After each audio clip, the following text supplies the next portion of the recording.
지금 말씀 듣다가 보니까 우리 한국 의사들이 좀 억울한 점이 있는 게 정부의 정책 실패의 부담을 공무원들이 지는 게 아니라 진료하는 의사들이 져가지고 이 지역 의료 붕괴, 필수 의료 붕괴도 의사 책임이다. 이렇게 지금 환자들은, 국민들은 쉽게 보고 있는 거예요.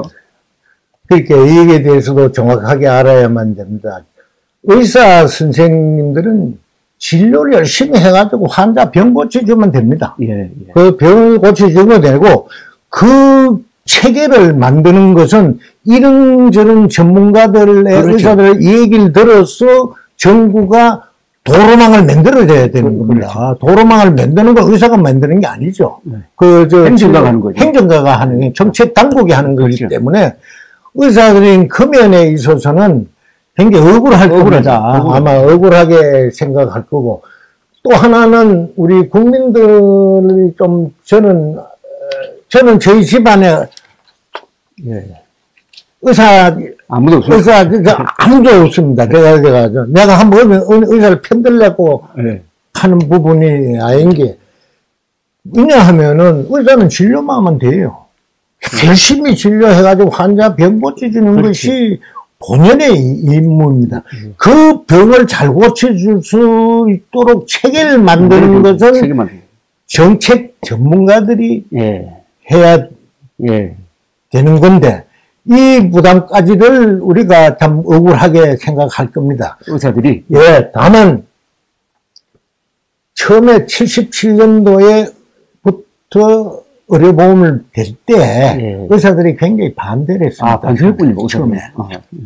그것을 그때 박정희 대통령 시절인데, 나중에 가서 동의를 했습니다. 자, 우리, 그때는 서울에서 신문에 사회면 토업원, 병원 전전하다가 돈이 없어가지고 말했습니다. 사망한다는 거. 그 다음에 못 먹고 살아서 일식집 앞에서 보고알 먹고 말 죽는 거 하고, 그 다음에 열당 가스에 가서 죽는, 이 3대 사회 문제 중에 하나였습니다. 그때 북쪽에서는 뭐는 얘기를 했냐, 우리나라는 공짜다. 그렇죠. 의료가 공짜다. 그게 이제 선전용어로도 되는 그 어려운 시기에 이 부분을 결국에 가서는 의사협회에서도 동의를 했습니다. 그래, 우리 다 참여해야 된다.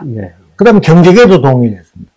그래서 그런 부분에 있어서는 고맙게, 저 개인적으로는 고맙게 생각을 합니다. 의사들과 기업인이 이제 의료보험의 반을 부담하게 되겠습니다. 그때 그 직장의료보험 할 때 보험료의 반을 기업이 내야 되지 않습니까? 50%라는 것이 어마어마한 돈이거든요. 그렇죠. 그래서 기업도 반대를 했습니다. 반대를 했을 때 나중에 가지고 이것을 정경련이 앞장서 가지고 동의를 했습니다. 그리고 의사들도 의사협회가 나서 가지고 이걸 동의를 했습니다. 그래서 그런 면에서는 우리 현재 의료보험에 대해서 그렇다는 것 역사 정도는 우리 국민이 또 알고 있으면은 고맙겠다 하는 생각을 저 개인적으로는 그래 좀 하고 있습니다. 그런데 이제 다시 원점으로 돌아가서 지금 현재 한국의 의사가 부족하냐? 어떻게 생각하십니까? 이건 정답이 없습니다. 정답이 없는데, 의사 숫자를 가늠할 수 있는 것이 한 8가지 지표를 보면 나옵니다. 그래서 OECD에서는 보건의료의 건강 지표를 한 30여 가지를 매년 발표를 합니다. 그렇습니까? 매년 30여 가지 발표를 하는데, 그 중에 7, 8가지를 보면은 의사 숫자가 어떻게 되느냐라는 것을 가늠해 볼 수가 있습니다. 그렇지 않습니까? 사람도 키가 170cm인 키 사람이 좁다고 할 수 있고 크다고도 할 수 있고, 그 하나만 보면 180cm의 키를 가진 사람한테는 110이 적고 160cm의 키를 있는 보다는 110cm 크다 그러고, 이 몸무게하고 균형이 맞아야 되죠. 그렇죠. 마찬가지로 의료도 마찬가지입니다. 우리의 건강 헬스 데이터를 OECD가 발표하는 것 중에서 한 8가지를 보면은, 첫째, 이제 우리 정부도 많이 인용을 합니다만은 외래 방문 횟수, 그렇죠. 그 나라의 국민이 1년에 외래 방문을 몇 번 하느냐. 다시 말하면 의사를 몇 번 만나느냐. 예, 예. 라고 볼 수 있죠. 그거를 지금 최근 데이터에 보면은 17.5회를 우리가 병원에 갑니다. 연간, 그렇죠. 연간. 예. 17.5회. 정부가 발표한 걸 내가 뭐 언론을 통해서 이래 보면 15.7회라 그러는데 그건 옛날 지표입니다. 예, 예, 예. 그 어떤 정책을 수립할 적에는 최근 지표를 해야 된다. 우리 17.5회인데 OECD 평균은 6.4회입니다. 아. 두 번째 우리가 병상 수입니다. 병상이 많으면 의사가 손이 많이 갈 거 아닙니까? 그렇죠. 우리가 인구 1000명당 병상 수가 12.8병상입니다. 예. OECD 평균이 4.3병상. 아, 우리가 그렇게 많습니까? 그러니까 그만큼 의사를 많이 만난다는 얘기가 되지 않습니까? 그 다음에 입원 일수입니다. 재원 일수라고 얘기를 하는데, 한 사람이 병원에 들어가면은 입원했을 경우에 며칠간 있느냐? 예. 우리는 19.6일 있습니다. 예, 예. 그런데 OECD 평균은 7.9일입니다. 아, 오래 있네요, 병원에 우리가. 그만큼 우리가 의료에 천국이라는 말이 나오는 것이 여기에서도 나옵니다. 그 대신에 의료비는 어떻게 된다? 1인당 의료비가. 우리가 US 달러로 해가지고 4,637달러입니다. 예, 예. OECD 평균이 5,312달러입니다. 예, 예. 미국이 이건 어마어마합니다. 12,741달러. 우리가 6, 700만 원이라면 OECD는 7, 800만 원 됩니다. 예. 그러니까 우리는 1인당 의료비는 싸죠. 예. 그 다음에 또 의사 숫자와 관련되는 것을 감안해야 될 것이 첨단 의료 장비입니다. 첨단 의료 장비. 첨단 의료 장비가 두 개라고 보고 있습니다. 하나는 MRI입니다. 예, 예. MRI 자기 공명 장치. 이건 그렇죠. 아주 어려운 의사들이 판단하기 어려운 거 있지 않습니까? 예. 그거는 MRI를 찍어야 되지 않습니까? 그 MRI의 대수는 인구 100만 명당 몇 대를 가지고 있느냐. 그렇죠. 이게 이제 OECD의 그 지표입니다. 예, 예. 100만 명당 우리나라가 37.5대를 가지고 있습니다. 예, 예. OECD 평균은 19.2대입니다. 아, 우리가 많네. 2배 가까이 됩니다. 예. 첨단 장비.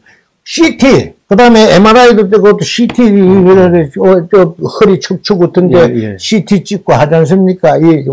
CT가 우리가 몇 대를 가지고 있느냐? 인구 100만 44.6대를 가지고 있습니다.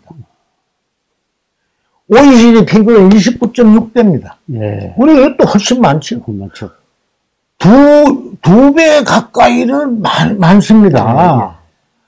예, 예. 이 첨단 장비가 많다는 것은 의사의 생산성을 높일 뿐 아니라 의료의 질도 높이고 시간도 단축합니다. 그렇죠. 그래서 요새 AI가 많이 들어있잖아요. AI가 의사의 판독을 하는데 영상 판독을 할 때면은 판독을 전부 의사가 다 봐야 되는데 AI가 하면은 한 70%는 그냥 걸러가지고 그것도 판단하고 어려운 것만 한 30% 의사가 직접 합니다. 그 기술 개발에 따라서 발전에 따라서 많은 또 의사의 소요가 달라질 수가 있는 겁니다.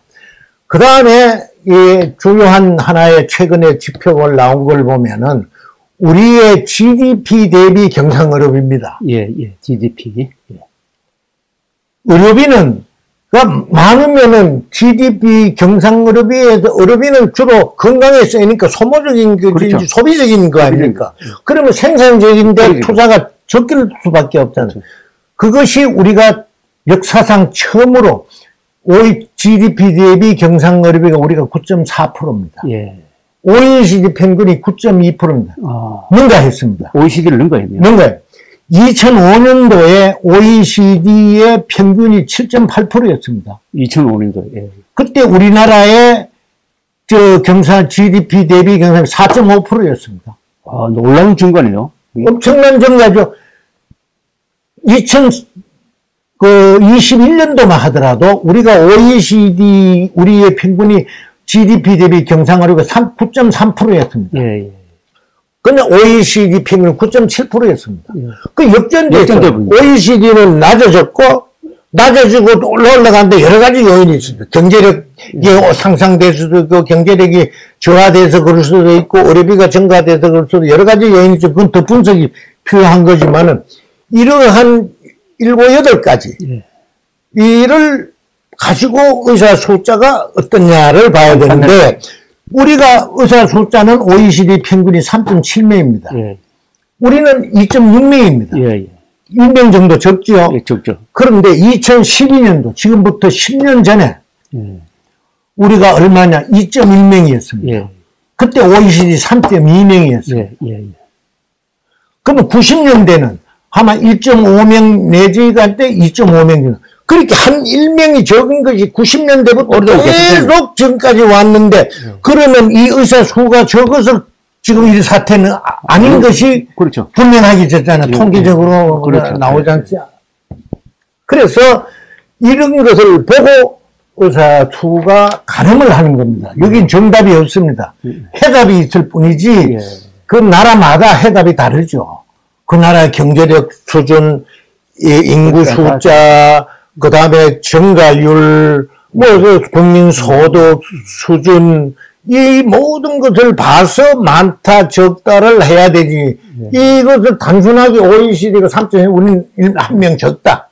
이렇게 산술적으로 판단할 수치는 아니다. 그러니까 종합적으로, 특히 30몇 개 중에서 8개 정도를 딱 보고, 의사 수가 많으냐, 적으냐, 접근하면은 지금 말씀하시는 것만 이야기 들으면 제가 해석하기로는 의사 수는 현재 한국에서 부족하지 않다.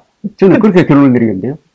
지금 현재로 보면 그렇게 부족하다고 단정할 수는 없어요. 없죠. 다수 국민들이 느낄 때에는 가가지고 오래 기다 자기 각자의 보면은 각자 주관적인 부분은 3분 가다가 1시간 기다리고 3분 진료한다. 이게 그 대형병으로 몰리니까 그렇잖아요. 이게 지금 균형 발전이 됐을 때는 그런 게 아니. 그 대신에 비용 문제.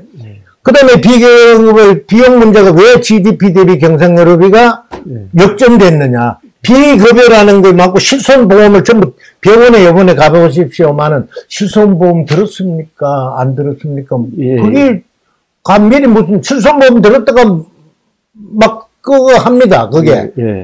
그렇잖아요. 그게 그렇죠. 인간은 경제적 동물이다 그러는데 그렇게 하기 때문에. 그 다음에 실손보험도 왜 그러냐면 의료보험과 연계된 의료보험이 돼야 실손보험도 그 심사에서 또 내줍니다. 그러니까 이 아주 단순하게를 판단할 수가 없는 것이 이 의료 문제입니다. 그런데 우리 김살지님 설명 통계 꼭 말씀하신 들으니까 한국의 의료 시스템은 흔히 저비용 고효율이라고 그러잖아요. 그렇죠. 근데 그 말은 의사들이 굉장히 열심히 일하고 또 한국 의사들 수준이 높고 전문의 비중이 높고 한마디로 한국 의사들은 소수정예주의네. 맞습니까? 그렇다고 볼 수 있죠. 그런데 이걸 봐야 됩니다. 자, 아까 8개 지표가 있지 않습니까? 그걸 놓고 봐야 됩니다. 볼 때에 우선 노동 강도가 많잖아요. 그렇잖아요. 우리가 17.5에 오고 왔는데 유럽은 6.4에 오는데 노동 강도가 높다고 봐야 돼요. 그거는 전공의들의 24시간 근무하지 않습니까? 그렇죠. 자다가도 나와야 되는, 불려 나와야 되는 것이 그런 부분은 인정해야 됩니다. 전공의의 인턴 레지던트들은 감사해야죠. 감사해야지. 그러거든요. 그 노동 강도가 높은 건 사실이죠. 그렇게 봉급이 많아요. 또 전반적으로 봤을 때는. 의사들 전반적으로. 그거는 당연하지. 당연한 얘기다. 또 그것을 다시 노동 강도 면에 생산성으로 보면 생산성이 3배 된다는 얘기. 그러니까, 그렇잖아요. 생산성 높다. 생산성이 높은 거잖아요. 또 하나는 그 대신 의료비는 쌌잖아요. 개인적으로. 1인당 의료비가 싸잖아요. 그 대신에 여기서 놓쳐서야 안 될 것이 의료 기술이 우리 최상의 기술로 가는 데에선 임상이 많다는 거예요. 임상 사례. 왜냐하면 17.5회를 가는데 육선세 의사 환자를 보는 숫자가 많잖아요. 그렇죠. 다양한 환자를 각종 질병을 다 보잖아요. 그렇죠.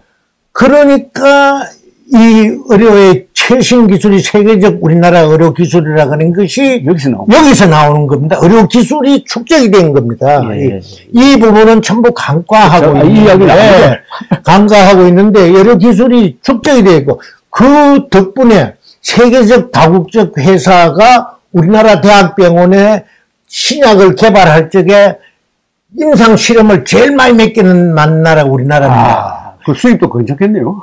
그 수입 가지고 전임이 월급을 많이 줍니다. 전공의가 말고 전임이라고 펠로우라고 있는데 전임이 월급을 병원에서 주는 경우도 있지만은 이거는 병원마다 사례가 다릅니다만은 많은 대부분 병원에서는 이 임상계 굉장히 비쌉니다. 그것은 교수한테 주지만은 교수가 못합니다 혼자. 거기에서는 그 전공의가 뒷받침을 해줘야죠. 전임한테 그게 지금 아마 거의 안 맡길 겁니다. 다국적 회사 우리나라에. 그렇죠. 그 맡기면 거기에서 최신 의료 기술이 나옵니다. 우리는 빨리 결과를 만들어냈다. 빨리 결과를 만들어내. 그래가지고 그게 전부 우리나라에 빅5 병원 같은 데다가 이 임상 실험을 줍니다. 다국적 회사 제약회사. 주로 제약회사죠. 제약회사가 다국적 회사가 지금 그렇죠. 바이엘이든지 세계적 제약회사가 우리나라에 임상 실험을 많이 줍니다. 아마 의료 사태 이후에 제가 먹은 자료를 안 가지고 있어서 정확하게는 모르겠습니다만 거의 들어오지 않을 겁니다. 새로 들어오지는 않을 겁니다. 이걸 통해서 많이 의학 기술이 올라가죠. 그래서 지금 세계적 수준이라는 암 같은 거 제일 어려운 거 질환이잖아요. 그 기술은 세계적 기술이라는 것이 여기서 나오는 거예요. 그러니까 임상 실험이 많고 노동 강도가 있고 그 대신에 생산성은 높고 한 데 대해서 이런 우리가 장점을 가지고 있는. 그래서 또 우리가 첨단 의료기기도 있고 의료비용은 1인당 의료비용은 더 쌀 수가 있는 겁니다. 이게. 그래서 이런저런 종합적인 판단을 해야 돼요. 같은 환자라도 엑스레이나 MRI를 찍어가지고 판독하는 의사에 따라서 보는 게 다르지 않습니까? 어떤 사람은, 이건 선종이네. 어떤 사람 보고 임상정이 맞아. 아니야.